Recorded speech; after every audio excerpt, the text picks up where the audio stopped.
Hi friends, welcome back to my channel. ఈరోజు మీకు ఈ సీరియల్లో ఏం జరిగిందో తెలుసుకోవాలి అనుకుంటున్నారా? అయితే వెంటనే మనం సీరియల్లోకి వెళ్ళిపోదాం. ఇక కావ్యని తీసుకొని రాజ్ అయితే ఆఫీస్కి వస్తాడు. ఆ రోజే ఆఫీస్లో చాలా పెద్ద మీటింగ్ జరుగుతుంది. అందులో కొత్త కంపెనీ వాళ్ళందరూ కూడా అక్కడ మీటింగ్లో అటెండ్ అవుతారు.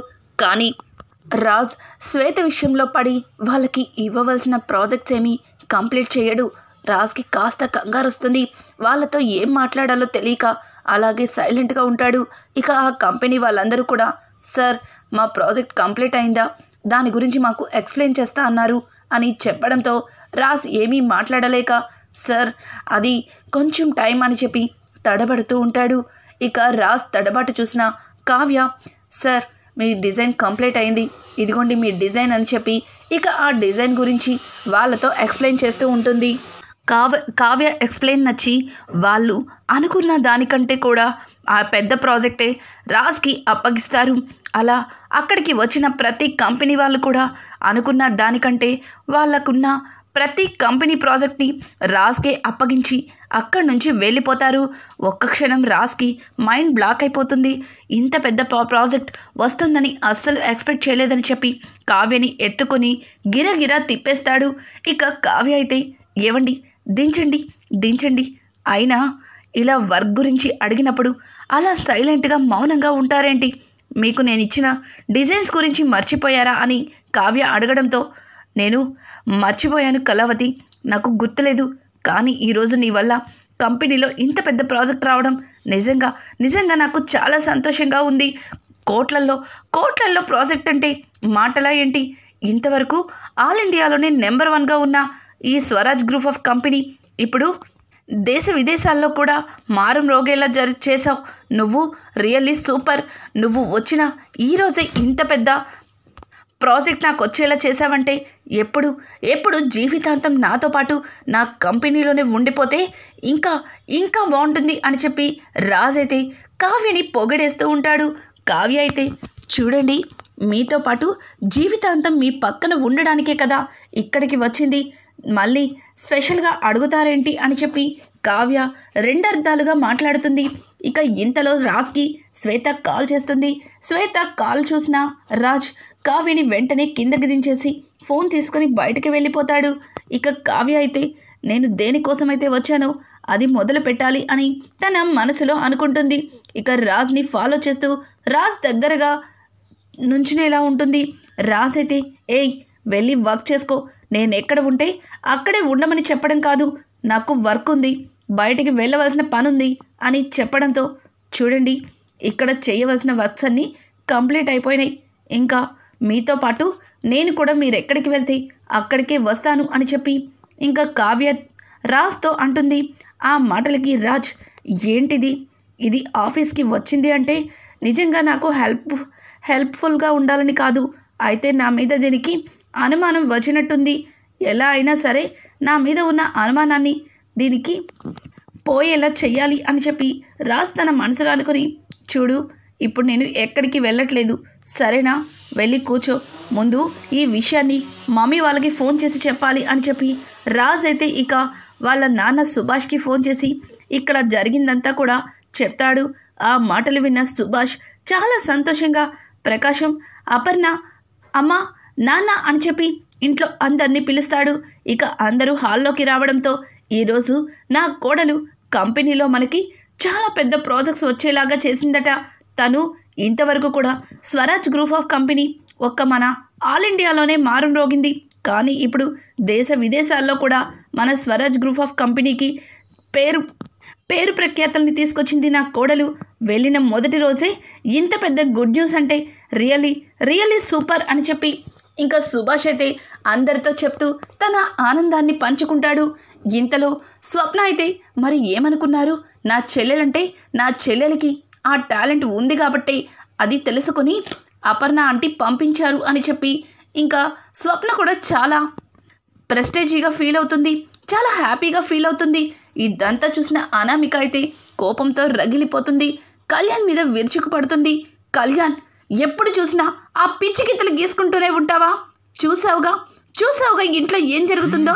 ఇంట్లో అందరూ బాగానే ఉన్నారు, కానీ నేను మాత్రం నీ వల్ల హ్యాపీగా లేను అని అనడంతో, ఏమైంది, ఎందుకు అలా మాట్లాడుతున్నావు, నేనేం చేశాను అని చెప్పి కళ్యాణ్ అయితే ఇక అనామికని అడుగుతాడు. అనామిక, ఏం చేసావో నీకు తెలీదా?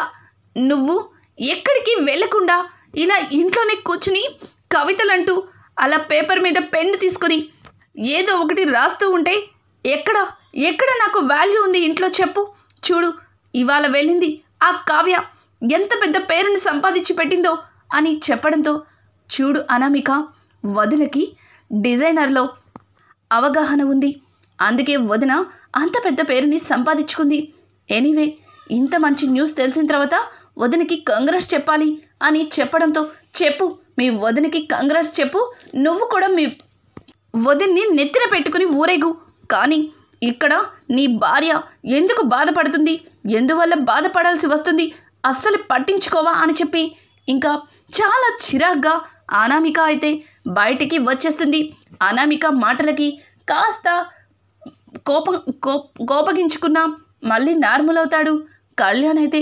ఇక ఈ మాటలన్నీ విన్న అపర్ణాదేవి అయితే, చూసావగా ధాన్యం, నా కోడలు ఒక్క రోజులోనే ఎంత పెద్ద పేరుని నా కంపెనీకి తీసుకొచ్చిందో. నా కోడలు ఎల్లకాలం ఆఫీస్లోనే ఉంటే మరింత పేరుని ప్రతిష్టల్ని తీసుకొస్తుంది. నాకు అంతా తెలుసు, నా కోడలు టాలెంట్ ఏంటో నాకు తెలుసు, అందుకే తనని ఆఫీస్కి పంపించాను అని చెప్పి ఇక అపర్ణ అయితే కావ్య గురించి చాలా గొప్పగా చెబుతూ ఉంటుంది. ఇంతలో కొంతమంది అక్కడికి ట్రస్ట్ వాళ్ళు వస్తారు. వాళ్ళకి ప్రతి నెల అపర్ణ కొంత డబ్బునైతే ఇస్తుంది. అలాగే ఎప్పట్లాగే వాళ్ళని చూసిన అపర్ణ, రండి కూర్చోండి, ఇప్పుడే వస్తాను అని చెప్పి లోపలికి వెళ్ళి కొంత డబ్బుని తీసుకొచ్చి ఆ ట్రస్ట్ వాళ్ళకి ఇస్తుంది.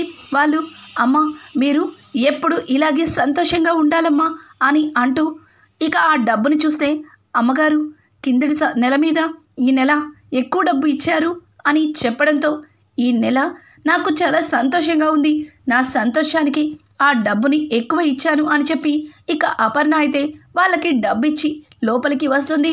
అప్పటికే చిరాగ్గా ఉన్న అనామిక అయితే అపర్ణ డబ్బు ఇవ్వడం చూసి మరింత కోప్పడుతుంది. ఆగండి అత్తయ్య అని అనడంతో, ఏంటి అనామిక, నాతో ఏమైనా పని ఉందా అని అడగడంతో, చూడండి, ఇది ఉమ్మడి కుటుంబం, ఇందులో ఎవరు ఏం చేయాలన్నా సరే అందరం కలిసే చేయాలని అమ్మమ్మగారు చెప్పారు. కానీ మీరు ఇలా మీ సొంత నిర్ణయాలు తీసుకుంటారని అస్సలు ఊహించలేదు అని అడగడంతో, ఏమైంది అనామిక, దేని గురించి మాట్లాడుతున్నావు, నేనేంటి సొంత నిర్ణయం తీసుకోవడం ఏంటి అని అడగడంతో, అవును, మీరిలా సొంత నిర్ణయం తీసుకోవడం నాకు అస్సలు నచ్చలేదు. అయినా ఇది ఉమ్మడి కుటుంబంలో ఆస్తి మీరొక్కరే అనుభవిస్తేలాగా అలా ఎవరికి పడితే వాళ్ళకి డబ్బులు దానంగా ఇస్తే ఇక చివరికి మిగిలే మా పిల్లలు చిప్పకుడు తినాలి అని చెప్పి అనామిక అయితే ఇక అపర్ణని చాలా ఘోరంగా అవమానిస్తున్నట్టు మాట్లాడుతుంది. అపర్ణకి చాలా కోపం వస్తుంది. అనామిక, ఏంటి నీ ఇష్టం వచ్చినట్లు మాట్లాడుతున్నావు, నువ్వు నిన్న కాక మొన్నొచ్చావు, నేను 30 సంవత్సరాల నుంచి ఇంటికి కోడలిగా ఉన్నాను, ఎవరు ఏం చేయాలో నువ్వు నేర్పనక్కర్లేదు అని చెప్పి అపర్ణ మాట్లాడుతూ ఉంటే వెంటనే ధాన్యలక్ష్మి ఏం జరుగుతుందో తెలియక, అక్క, కొత్తగా వచ్చిన కోడల మీద ఇలా అరవడం ఏమాత్రం కూడా బాగోలేదు, నీ కోడలు కంపెనీకి పెద్ద పెద్ద ప్రాజెక్టులు సంపాదించి కోట్లల్లో డబ్బు తీసుకొస్తే నువ్వు నా కోడల మీద విరుచుకు పడక్కర్లేదు అని అంటుంటే, చూడు ధాన్యలక్ష్మి, ఇక్కడ ఏం జరిగిందో తెలియక నువ్వు నన్ను అపార్థం చేసుకుంటున్నావు అని అంటూ ఉంటే, ఇంతలో ఇంద్రాదేవి, అమ్మాయి, నువ్వు కొత్తగా వచ్చావు, పెద్దవాళ్ళతో నడుచుకునే విధానం ఇదేనా, అంతా చూస్తూనే ఉన్నాను, అసలు నువ్వేంటి నీ ఇష్టం వచ్చినట్టు మాట్లాడుతున్నావు అని అడగడంతో, ఏంటమ్మమ్మగారు, నేనేదో తప్పు చేసినట్లు నన్నే నిందలు వేస్తున్నారు, నేనన్న దానిలో తప్పేముంది, మీరేగా చెప్పారు ఏ నిర్ణయం తీసుకోవాలన్నా ఇది ఉమ్మడి కుటుంబం, అందరూ కలిసి తీసుకోవాలి అని. కానీ అపర్ణ అత్తయ్య ఏం చేస్తున్నారో మీరు చూశారుగా, ఆస్తి మొత్తాన్ని ఇలా దాన ధర్మాల కింద తగలేస్తే చివరికి మాకు పుట్టబోయే పిల్లల పరిస్థితి ఏంటో ఆలోచించాలి కదా. ఎవరికి అడగకుండా ఆవిడ సొంతంగా అంతంత డబ్బుని ట్రస్ట్ వాళ్ళకి ఇస్తే మరి అడగకుండా ఏం చేస్తాను అని చెప్పి అనామిక మాట్లాడుతూ ఉంటే, అనామిక మాటలకి కాస్త కోపం వచ్చిన ధాన్యలక్ష్మి ఏమీ మాట్లాడకుండా సైలెంట్గా ఉంటుంది. ధాన్యలక్ష్మి, నీ కోడల్ని ఎవరితో ఎలా మాట్లాడాలో నేర్పించు, మాటలు జాగ్రత్తగా మాట్లాడమని చెప్పు, తను కొత్తగా వచ్చిందని ఇంతటితో వదిలేస్తున్నాను అని చెప్పి అక్కడి నుంచి అపర్ణ వెళ్ళిపోతుంది. అపర్ణ వెళ్ళిపోయిన తర్వాత ఇక ఇంద్రాదేవి అయితే, చూడమ్మా అనామిక, అపర్ణ ఈ ఇంటి పెద్ద కోడలు, తను ఎవరితో ఎలా ఉండాలో నువ్వు నేర్పించినక్కర్లేదు. ఇక దాన ధర్మాల గురించి అంటావా? తన కొడుకు కోట్లు సంపాదిస్తున్నాడు, అలాగే తన భర్త కూడా సంపాదిస్తున్నాడు. వాళ్ళ సంపాదనలోనే కొంత డబ్బును తీసి తను ట్రస్ట్ వాళ్ళకి ఇస్తుంది. ఇంకొక మాట నీకు పూర్తిగా తెలియదేమో, అపర్ణ పుట్టింటి వాళ్ళు చాలా కోటీశ్వరులు. తను అక్కడి నుంచి తన పేరు మీద ఉన్న బిజినెస్ నుంచి వచ్చిన డబ్బునే ఇలా అపర్ణ ట్రస్ట్ వాళ్ళకి ఇస్తుంది. ఈ అత్తవారింటి నుంచి ఒక్క రూపాయి కూడా ఇవ్వటం లేదు. సరేనా? ఇక్కడి నుంచి ఎవరితో ఎలా మాట్లాడాలో నేర్చుకో అని చెప్పి అక్కడి నుంచి ఇంద్రాదేవి వెళ్ళిపోతుంది. ఇక ధాన్యలక్ష్మితో, ఏంటత్తయ్య, నేనన్న దానిలో తప్పేమన్నా ఉందా? ఇది ఉమ్మడి కుటుంబం అని మీరే అన్నారు, అలాగే అందరూ కలిసి తీసుకోవాలి నిర్ణయం అని చెప్పారు. ఈ రోజున నేను ఇలా మాట్లాడితే ఇక్కడ అందరూ కూడా నన్నే తప్పు పడుతున్నారేంటి అని అనడంతో, చూడు అనామిక, ఇందాక అందరూ పెద్దవాళ్ళు ఉన్నారు కాబట్టి నేను నీకు ఏమీ చెప్పలేకపోయాను. ఇది ఉమ్మడి కుటుంబమే, కానీ పేదవాళ్ళకి అలా ట్రస్ట్ వాళ్ళకి ఇచ్చే డబ్బుని ఇవ్వకపోతే మనల్ని చులకన చూస్తారు. అయినా నువ్వు మాట్లాడింది తప్పు, ఈసారి నుంచి అలా మాట్లాడకు అని చెప్పి ధాన్యలక్ష్మి కూడా ఇక అనామికకి చీవాట్లు పెట్టి అక్కడి నుంచి వెళ్ళిపోతుంది. ఇక ఇక్కడ చూస్తే కావ్య ఈ ఆఫీస్లో వర్క్ చేస్తుందే కానీ రాజ్ మీద ఒక కన్నేస్తుంది. రాజ్ ఎన్నిసార్లు ఫోన్ చేసినా లిఫ్ట్ చేయకపోవడంతో శ్వేత ఆఫీస్కి వచ్చేస్తుంది. ఏంటి రాజ్, ఎన్నిసార్లు ఫోన్ చేయాలి? ఎన్నిసార్లు ఫోన్ చేసినా లిఫ్ట్ చేయట్లేదు. నువ్వు ఫోన్ లిఫ్ట్ చేయకపోతే నాకు ఎంత కోపం వస్తుందో నీకు తెలుసు కదా. అయినా నన్ను మర్చిపోయి ఇక్కడ వర్క్ చేసుకుంటున్నావా అని అడగడంతో, ఏయ్ అనామిక, శ్వేత, సైలెంట్గా ఉండు, పక్కన నా భార్య ఉంది అని చెప్పి రాజ్ అయితే సైగలు చేస్తూ ఉంటాడు. చూడు, నువ్వెన్ని సైగలు చేసినా సరే నేను ఇలాగే మాట్లాడతాను. నువ్వు ఫోన్ లిఫ్ట్ చేయకపోతే నాకు పిచ్చి కోపం వచ్చేస్తుంది. అయినా ఈరోజు మన ఇద్దరం కలిసి బయటికి వెళ్ళాలి అనుకున్నాం కదా, కానీ నువ్వు ఇక్కడ వర్క్ అంటూ కూర్చుంటే మరి నేనెలా బయటికి వెళ్ళేది? రా రా అని చెప్పి రాజ్ చెయ్యి పట్టుకొని ఇక శ్వేత అయితే లేపుతుంది. ఇంతలో కావ్య వచ్చి అక్కడ నిలబడుతుంది. కావ్యని చూసిన శ్వేత ఏం మాట్లాడకుండా సైలెంట్గా ఉండిపోతుంది. ఇంకా కావ్య గురించి రాజ్ అయితే చాలా కంగారు పడతాడు. ఇక కావ్య అయితే, ఎవరి అమ్మాయి? మీతో ఎందుకు ఇంత చనువుగా ఉంది?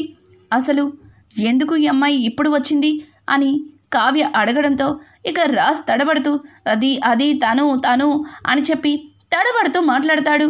ఏంటండి, ఇక మీరు తడబడింది చాలు, నాకు అంత తెలుసు. నేను ఆఫీస్కి రావడానికి కారణమే ఇది. అయినా మీరు మనసులో ఈమెని పెట్టుకొని నన్నెందుకు పెళ్లి చేసుకున్నారు? నా జీవితాన్ని ఎందుకు నాశనం చేశారు? మళ్ళీ నాలో లేనిపోని ఆశలు ఎందుకు కల్పించారు? అసలు మీరు ఎందుకు ఇలా చేస్తున్నారో నాకు ఏమాత్రం అర్థం కావట్లేదు అని చెప్పి కావ్య అయితే ఇక శ్వేత గురించి తప్పుగా మాట్లాడుతూ రాజ్ని నిలదీస్తుంది. ఒక్క క్షణం రాజ్కి శ్వేతని తప్పుగా మాట్లాడేసరికి తట్టుకోలేక తన మీద చెయ్యెత్తుతాడు. అదే టైంలో కళ్యాణ్ అక్కడికి వస్తాడు. ఇక కళ్యాణ్ రావడంతో ఆ సిచ్యువేషన్ చూసి అన్నయ్య అని గట్టిగా అరుస్తాడు.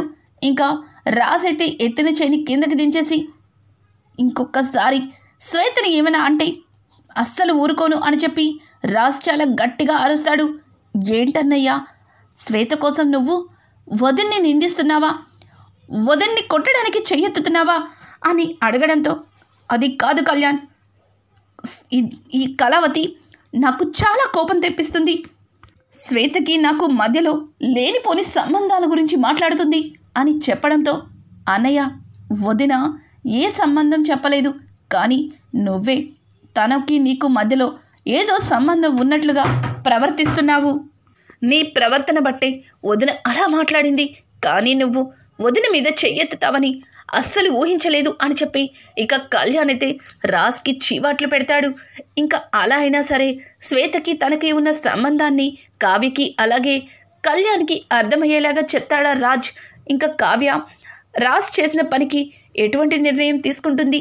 రానున్న ఎపిసోడ్స్ మరింత ఇంట్రెస్టింగ్గా మారబోతున్నాయి. ఈ వీడియో మీకు నచ్చినట్టయితే లైక్ చేసి సబ్స్క్రైబ్ చేసుకోవడం మాత్రం మర్చిపోకండి. Thanks for watching. Hi friends, welcome back to my channel. ఈరోజు